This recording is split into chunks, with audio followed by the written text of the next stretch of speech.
প্রশ্নে দেওয়া আছে 5:7 এবং 3:13 হলে অনুপাতগুলো ধারাবাহিক অনুপাত কত? তার মানে ক মান ধরুন 5:7 দেওয়া আছে এবং খ:(গ) যেহেতু বলছে ধারাবাহিক খ এবং খ:(গ). এখন এ ধরনের ম্যাথে আমরা দ ফরম্যাট ইউজ করব। ধরুন 5:7 3:13 এই মানটা দেওয়া আছে।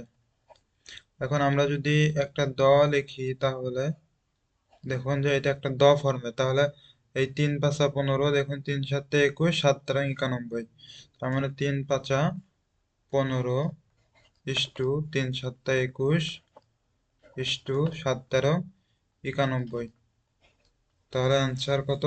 ক। অ্যান্সার ক। এই ধরনের ম্যাথে আমরা দ ফরম্যাট ইউজ করে মানটা বের করব। প্রশ্নে দেওয়া আছে 4x = 2 হলে x এর মান কত? ধরুন 4x = 2 দেওয়া আছে, তাহলে আমরা 4 কে লিখতে পারি 2² পাওয়ার কত? x = 2 বা 2 এই x কে 2 দ্বারা গুণ করলে হবে 2^2x = 2 কোনো কিছু নাই মানে 1 আছে, তাহলে দুইটা ভিত্তি সমান হলে পাওয়ার সমান লেখা যায়, তাহলে অতএব 2x = 1, অতএব x সমান কত? হাফ, তাহলে অ্যান্সার হাফ, খ নাম্বার অ্যান্সার। প্রশ্নে দেওয়া আছে 70° এর সম্পূরক কোণ কত? আমরা জানি সম্পূরক কোণের মান কত? 180°। তাহলে সম্পূরক কোণের মান আমরা জানি 180°, দেওয়া আছে কত? 70° এর সম্পূরক, তার মানে আমরা 180 থেকে বাদ দিলে আমরা কাঙ্ক্ষিত অ্যান্সারটি পাবো 0, 7, 8, 1, 1 করতে 110°। ঘ অ্যান্সার, ঘ 110°।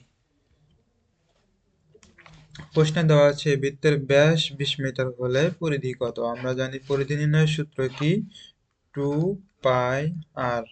তাহলে আমরা 2π এর মান জানা, আর এর মান অজানা, তাহলে এখানে ব্যাসকে দেখা যায় কত? 2r দ্বারা, দেওয়া আছে 2r সমান ব্যাস 2r সমান 20 মিটার, অতএব r সমান 20/2 সমান কত?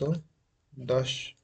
তাহলে আমরা আর এর মান কত পেয়েছি? 10। তাহলে আমরা যদি পরিধির জায়গায় যদি আর এর মানটা বসাই দিই তাহলে 10 × 2 = 20 পাই। অ্যান্সার কত? 20 পাই। আর এটা কি আমরা বের করলাম? পরিধি।